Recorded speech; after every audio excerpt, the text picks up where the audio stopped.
Well, here we are on the west side of Fraser. Beautiful campsite, just perfect. And basically this is why we wanted a new vehicle, so we could do this stuff in comfort. This is our Mahindra. Are we happy with it? Oh yeah, we're over the moon. Here we are a year later, and it's just taken us to some glorious places. It's going to take us to a lot more as we make it more and more suited to travelling Australia. The basic package is a good, strong, reliable vehicle. Then you start playing with it and you make it better, just like we've always done. In my case, I want it to evolve, and that's what's going to happen here.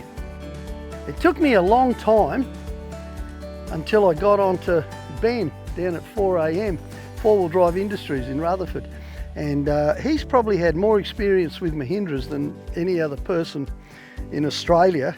He's been doing mine vehicles, fit outs and all the rest of it. As soon as I talked to the guy, I realised that this is what I needed, you know, some really genuine experience with this particular vehicle. And so even though I decided I wasn't going to work, I was going to retire, I wound up partnering with Ben to develop aftermarket products for Mahindras, mostly because I wanted some, but because it's my vehicle, I wanted them to be the best.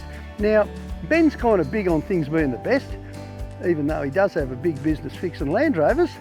That's a little joke, by the way, Ben. You do a beautiful job. And so the result of that is, what have we got? Well, we developed a Torqit throttle control with the Torqit people for the Mahindra. That wasn't that hard.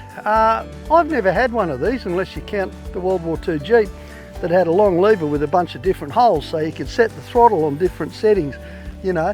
But this thing basically enables me to drive it in a sporty mode, or to slow it right down to take all the bumps out of things, you know, when your foot's going up and down on the accelerator.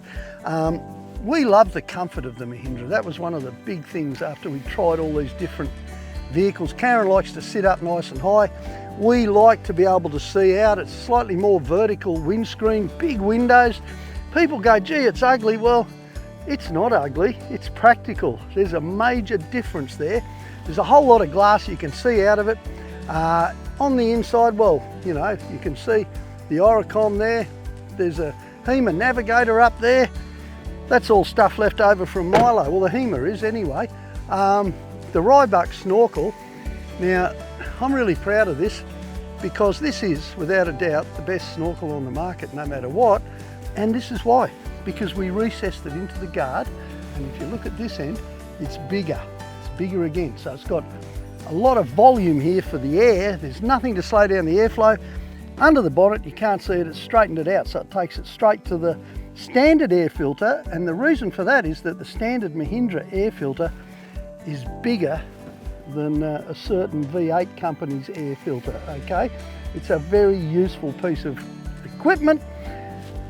The pipes in and out, well, there's not a standard vehicle on the market that couldn't do with a few modifications to make them better. The bash bars and the side steps are Mahindra aftermarket products. They're very good, okay? Are they good enough for me in the long term? Well, you know, I've got a few ideas on taking Kaz to some pretty hard places, so I think we'll be playing with that some more. And probably the piece de resistance at the moment is a couple of things we did. One is the exhaust system, which is mandrel bent stainless all the way through. That's a product you can buy now through Ryebuck. Have a look on the web. It's a beautiful exhaust system. The combination of the snorkel, the exhaust system, and some ECU tuning, and it's a Bosch ECU, you know, nothing but the best. That's standard Mahindra equipment.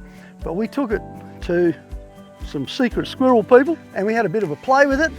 And the result is that this Mahindra, on the dyno, rear wheel horsepower or rear wheel torque for one of these is about 270, okay? It's about 320 at the crankcase if you want to read the brochures to compare it to other vehicles. But we got it to 400 on the dyno rear wheel. Very, very easily.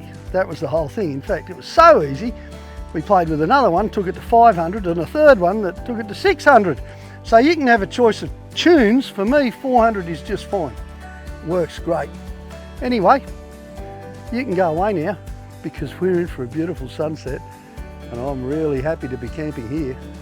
Isn't this nice?